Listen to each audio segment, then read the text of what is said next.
Goodall, Chief Executive of NHS Wales. 44% of our acute hospital beds, that's around 2,850 beds, are currently available for use. And this gives us some flexibility to respond to pressures and hospital admissions as the number of people with coronavirus increases in line with our expectations. We have 573 confirmed COVID-19 patients in NHS beds across Wales, and there are a further 399 suspected cases in hospital beds. We are, of course, preparing for more people to be admitted to hospital, and there are many, many more people with coronavirus in the community who don't need hospital treatments.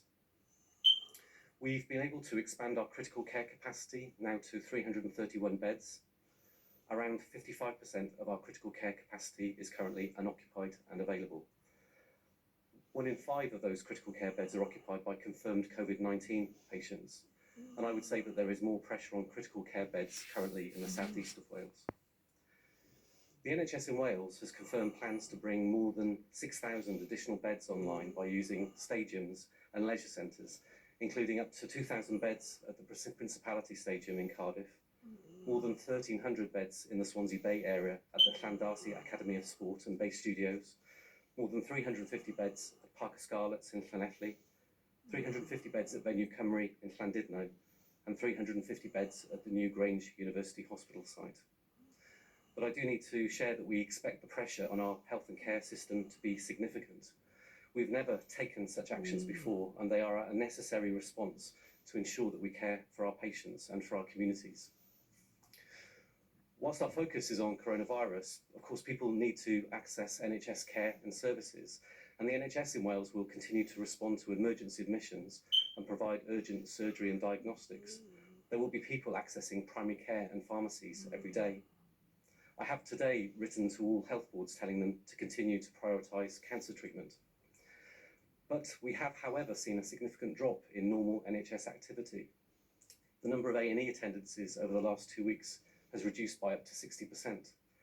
The number of emergency admissions has fallen from around 420 on average a day to around 150 a day across Wales.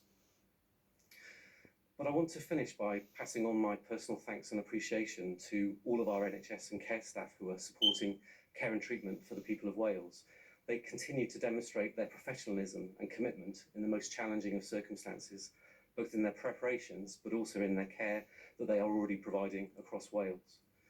And finally, we continue to ask the public to play their part by following the stay-at-home rules.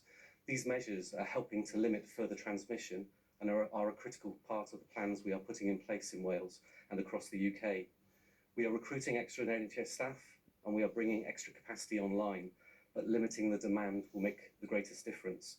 The public's own actions will help to protect our NHS and to save lives. I'm very happy to take questions. Owain. Owain Clark from BBC. Can I start off with testing, which is a concern to NHS Wales staff? We understand around just 1% of the NHS workforce in Wales has been tested so far. Do you think it's an error then, for whatever reason, not to have been able to ramp that up much more quickly? And what practical steps are you taking right now to do that, including, if I could ask for numbers, about where you want to be in the next few days? The Minister was able to make a statement of this over recent days in terms of our intentions to be increasing our numbers. That was to increase by the end of the week numbers up to around 1,100 a day, and to, over the forthcoming weeks, be able to increase those numbers to a minimum of 5,000 at this stage. And we're working on testing opportunities in a range of different areas through Public Health Wales as our lead agency. Numbers of staff who've been tested across Wales to date is over 1,500. And we are increasing those numbers. So over the last couple of days, our healthcare workers are around 200 a day being tested at this stage. Just yesterday, we were close to 1,000 tests actually being processed, and you will continue to see those numbers actually rising in Wales. But important to say that whatever opportunities we have, we continue to explore them to expand the testing, and the Minister was able to commit that earlier this week. Just on that, what are the opportunities? Are you asking labs that might not do it usually to help in and chip in? We've heard that suggestion elsewhere that you could have small labs helping out on this. Is that an avenue you're exploring? Well, Public Health Wales is exploring a number of active areas at this stage, probably around 20 under active consideration.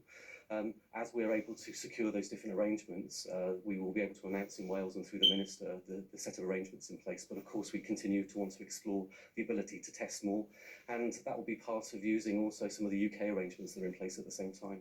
Can I ask on PPE guidelines, suggestions, the guidelines in England could be changing shortly. Could we expect the guidelines in Wales to be amended too? Yeah, we are expecting revisions to the guidelines to be announced, and of course, as you would expect, this has been a task that's been undertaken on a UK-wide basis. The well-being and the protection of our frontline staff, both working in the NHS and the care sectors, really important to make sure that we continue to focus on that at this stage. Obviously, we have existing guidelines in place, and of course, we would be looking to enhance those to make sure that they can be supplied in Wales and for our staff across Wales. And can I ask on virtual appointments, can you update us on the position there in terms of what proportion are being done virtually and the process of getting there? We'll find a way of accessing some of those figures for you so you can see them and have them available. But it's really clear that just over these recent days, the enormous transformation around the way in which we're providing care and treatment across Wales is quite extraordinary in our experience. We have been able to make sure that we have got virtual calls, video calls able to be undertaken by GP practices across Wales. It would be an exercise that normally would take us months, if not years, to work our way through to implement, and we've been able to achieve that just really in a matter of a couple of weeks, and I'm really grateful for the support that we've had for that undertaking from GPs who are working across Wales, but also from the colleges and the professional organisations. We've got some questions that have also been provided to us. A question from Steve Morris from The Guardian, who would just like to know about whether we need to put in place any improved staffing arrangements for an Iron Bevan, whether more widely or in intensive care. What I would say is that all of our health boards in Wales are of themselves organisations of significant size, and Iron Bevan has over 14,000 staff in place, which is supporting its care and services. But we are trying to ensure that we have mechanisms to ensure that there is support available by health boards able to work with each other. We in particular can take advantage of mechanisms like our Welsh Critical Care Network, for example, to provide that support. But we've been really pleased with the reaction that we've had for staff who have come back in from retirement, also an offer out to students to come and help us who are currently going through their studies in the various healthcare professions at this stage. And we hope that that mixture, alongside some of the volunteering mechanisms in Wales, will actually be able to deploy staff more quickly and more urgently across the system.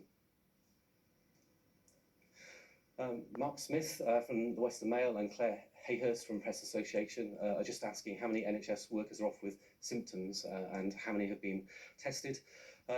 We are looking across Wales at the moment of sickness and absence rates that have generally risen for all of our individual organisations to around 10%. So that is probably twice the normal level that we would see at this stage. Clearly, it's really important to make sure that we have the healthcare testing mechanisms in place so that as staff are identified, we can actually move them very quickly through our system.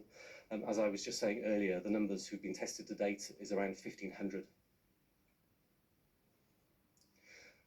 Claire Hayhurst, again from Press Association, is asking about the impact of coronavirus on the impact of NHS staff and their mental health and how we can support them. I mean, clearly these are exceptional and extraordinary circumstances that we're going through, and for all of us who work in the NHS context, we will never have experienced this kind of environment. We're very reliant on the professionalism and the commitment of our staff who are working to support our patients, and it's important that we are able to provide all different ways to support them in their day-to-day activities, but also to recognise that some of this is the way in which we need to support them outside of those activities as well. So we have got access to various mental health support. We have workforce teams who are in place in the individual health organisations in Wales. And we have, of course, as you would expect, been talking to professional associations and staff organisations in Wales about how we can make sure that we're able to discharge packages of support, whether that's at a local or a national level. Mark, again from the Western Mail, would like to know how many tests are now being carried out per day in Wales. Our numbers that we're carrying out at the moment were up to close to 1,000 yesterday. The Minister had given a commitment that we would be getting towards 1,100 tests per day by the end of this week, and we expect those numbers to increase into next week as well. Again, Mark from the Western Mail, just wanted to know about details of how private hospitals in Wales are helping to improve the capacity of the NHS. I'm really pleased to say that over the course of the last couple of weeks, with the support actually of the private sector in Wales, we've been able to secure an agreement to be able to use their facilities and their services and the access to their staffing arrangements across Wales. This actually gives us access to 152 additional beds, but more importantly than that, it actually means that we're able to access the other facilities that they have on site. So that includes theatre access, their diagnostic support, and also gives us an environment whereby we may be able to more safely care for some patients through some of the normal outpatient consultations. But I'm really grateful for the support. I have to say it was a very open offer that we received from the sector in Wales, and we are really pleased to have them working alongside us in NHS Wales. Mark and Claire from Press Association asking about nurses and social care workers reporting inadequate PPE, about quality and supply. We are expecting there to be some enhanced guidance, as I was saying earlier, that will allow us to understand the risks and the level of supply that has to be provided in all of our different settings. That's in the very acute environment, right through to how we need to support patients who are being cared for in the community environment. What I would say is that we have been trying to ensure that our supplies and distribution has been happening at scale, at a level that we have not had to deliver in the past. And just over this last couple of weeks, we've been able to ensure that over 5 million items have been distributed to a range of different areas in the healthcare sector,